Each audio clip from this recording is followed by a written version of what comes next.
मोदी जी क्या खाते पीते हैं जो वो लोग कहते हैं 18 घंटे काम कर लेते हैं? मोदी जी की एनर्जी का क्या कहना? मतलब मैं जिससे मिलता हूँ वो कहता है कि वो 18 घंटे काम करते हैं, 17 घंटे काम करते हैं, 16 घंटे काम करते हैं। अब मैं समझ नहीं पाता, क्योंकि 30-31 साल की उम्र में हमारी हालत टाइट होती है। अगर रोज़ आप किसी दिन 15, 16, 17 घंटे आगे खींच लो, 15 तो चल जाता है हमारा भी, लेकिन इसके आगे धीरे धीरे इशू होते हैं और हमारी उम्र उनकी उम्र में डबल सारा फासला है।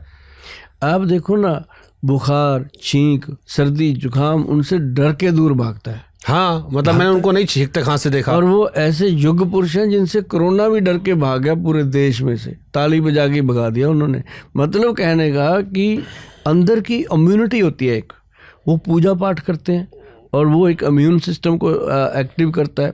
और दूसरी बात, जैसे मैं गाड़ी में चलता हूँ तो मेरी गाड़ी में हमेशा या तो हनुमान चालीसा का पाठ चलता रहता है बड़े डेक पे, या फिर उसके अंदर हम गायत्री मंत्र चलाते रहते हैं, तो उससे एनर्जी बनती है। हम भी तो 60 साल की उम्र में अब 18 घंटे काम करते हैं। तो इसके लिए जैसे मोदी जी हैं, वो तो खैर मैं कहता हूँ उनके बारे में तो जितना ये बोला जाए उतना कम, कि वो देश के लिए एक युग पुरुष है। और ऐसे पुरुष बहुत कम आते हैं दुनिया में।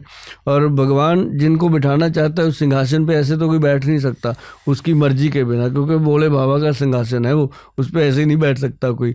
तो मतलब उनके अंदर एक पावर है और जो मतलब आप सोच भी नहीं सकते। अभी आप देखो अमित शाह जी कभी कभी थके हुए लगते हैं, लेकिन वो छोटे मोदी जी उनसे कभी थके नहीं लगते, हमेशा छोटे 55 साल के हैं। हाँ, और वो देख लो मोदी जी हर वक्त ऐसे खड़े होते हैं तन के। अब देखते हैं पर बच्चों को मिलते हैं तो बच्चों को भी नहीं लगता कि ये बहुत बड़े हैं, उनको भी बच्चों की बच्चों जैसे हो जाते हैं। तो एक तो हो गया कि आप फैन वाली बात कर रहे हैं, मैं जानना चाह रहा हूँ खान पान के दृष्टिकोण से मोदी जी ऐसा क्या करते हैं जो इतना फिटफाट है, और अगर किसी आदमी को मोदी जी की उम्र में उतना ऊर्जा लानी हो, हाँ, चमक लानी हो। मैं ये बता सकता हूँ, क्योंकि मैं मोदी जी का खान पान जानता नहीं हूँ। हाँ, फिर भी मतलब अगर हम समझना चाहें, हाँ, कि इतना अगर फिट रहना है, अगर आपने एनर्जेटिक रहना है, तो आपको अपने दिनचर्या में जरूर कुछ ना कुछ ऐसा चेंज लाना पड़ेगा। ऐसा ना हो कि आपको सारा दिन तो आपने पूरा जैसे गोयल साहब ने बता दिया वैसे कर लिया, शाम को उठे 2-2 मोटे पैग मार दिए, उसके ऊपर मुर्गी चढ़ा दी, तो फिर तो कुछ नहीं होने वाला ना।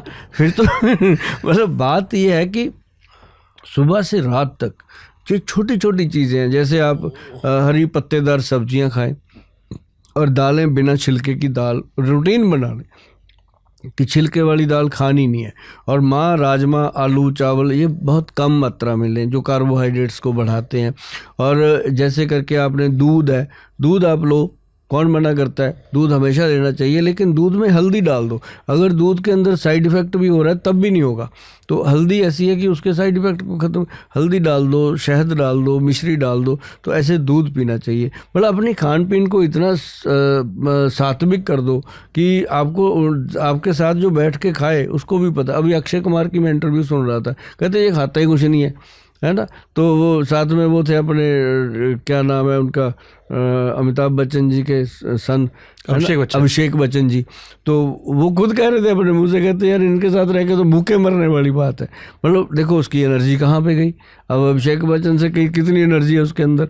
तो मतलब वो खाते ही नहीं, वो वही घास फूस जो मतलब हरी सब्जियां और हरे पत्तेदार सलाद काट के खाना, और थोड़ा बहुत उबला हुआ जैसे सलाद है उबाल के, जैसे मक्का है उसका भुट्टा बना के खाना, ये चीज़ें एनर्जी देती हैं और इससे जीवन को चलाया जा सकता है। जीवन की हमें देखना है कि हम बॉडी के अंदर वो चीज़ें डालें जिससे हमारी नाड़ियाँ भी चलें, ब्लड सर्कुलेशन भी रहे, ब्रेन भी पूरा काम करे, हार्ट भी काम करे, लिवर भी काम करे। तो वैसा खाना जो है वो बहुत इंपॉर्टेंट है। सात्विक खाना, जैसे हमने अभी घरेलू नुस्खों की किताब लिखी है उसमें हमने पूरा सात्विक खाना लिखा है। अब ये थोड़ी है कि उसको बंदे को पजल कर दो, नाश्ता करो और उसके बाद लंच करो, उसके बाद डिनर करो। कोशिश करो कि लंच हैवी हो, नाश्ता लाइट हो और डिनर बहुत लाइट हो।